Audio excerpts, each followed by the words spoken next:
तो आज के इस वीडियो में हम आपको बेसिक टू एडवांस लेवल की अंग्रेजी पढ़ाने वाले हैं। देखिए बच्चों, अंग्रेजी पढ़ने के लिए कोई शॉर्टकट तरीका नहीं होता। एक तरीका होता है कि सबसे पहले आप मात्राओं को पढ़ो, मात्राओं के कुछ नियम होता है, उन नियमों को जानो और उस आधार पर आप छोटे छोटे शब्दों को पढ़ने की प्रैक्टिस करो। फिर धीरे धीरे आप लेवल बढ़ाते हुए बड़े शब्दों को पढ़ो। तो आज के इस वीडियो में हम आपको बेसिक टू एडवांस लेवल की अंग्रेजी पढ़ाने वाला है। करना कुछ नहीं, इस वीडियो को पूरा देखना है और जो नियम बताएंगे उनको रटिएगा, कापी किताब लेकर बैठ जाइएगा, थोड़ा बहुत नियम को लिख भी लीजिएगा और बार बार लगातार किताब, न्यूज़पेपर, बोर्ड पर कहीं कुछ लिखा हुआ है तो उसको पढ़ने का प्रयास कीजिएगा, तो ये आपको अंग्रेजी पढ़ने आएगा।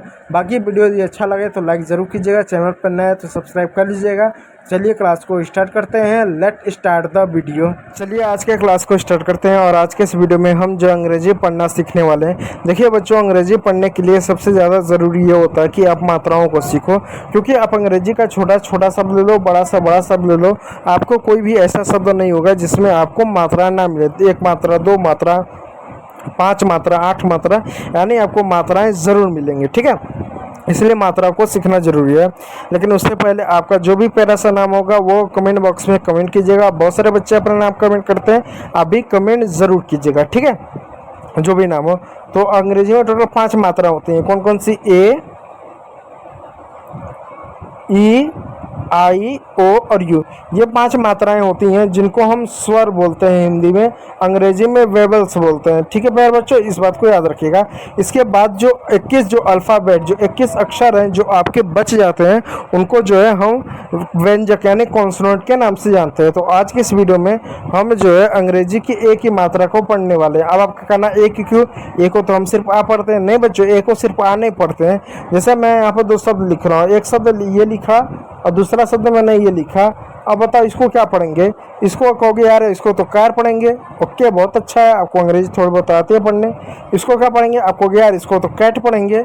अब बताओ, यहाँ पर ए को आपने आ पढ़ा और यहाँ पर ए को आपने ए की मात्रा पढ़ा, ऐसा क्यों?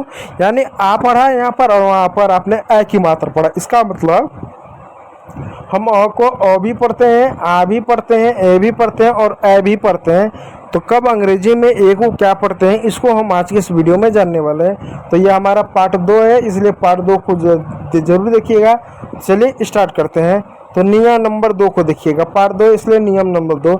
नियम 2 क्या है कि जब किसी वर्ड में ए के बाद एक कॉन्सोनेंट आए और लास्ट में ई हो तो ए का उच्चारण एक ही मात्रा के रूप में करते हैं।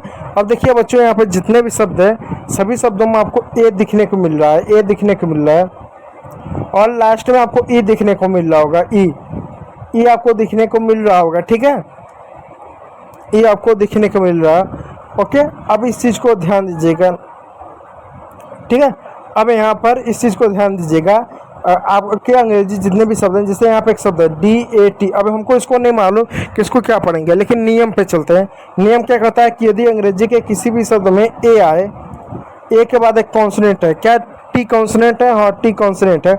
उसके बाद ई आए तो ए का उच्चारण एक ही मात्रा के रूप में करेंगे। कैसे करेंगे? करते हैं, डी को हमने डॉ लिख दिया, ए को हमने एक ही मात्रा लिख दिया, टी का हमने टॉ लिख दिया, तो हमारा हो गया डेट।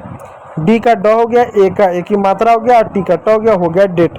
ई साइलेंट होता है, किसी भी शब्द के अंत में ई आए तो ई हमेशा साइलेंट होता है। चलो दूसरा शब्द मैं आपको बताता हूँ, LATE। ठीक है, अब चलो इसको मैं आपको पढ़ना बताता हूँ। ठीक है, चलिए इसको मैं आपको पढ़ना बताता हूँ। यहाँ पर मैंने एक शब्द लिखा, इसको LAT। अब इसको क्या पढ़ेंगे? अब पहले मात्रा देखिए, क्या ए आया? हाँ, ए आया।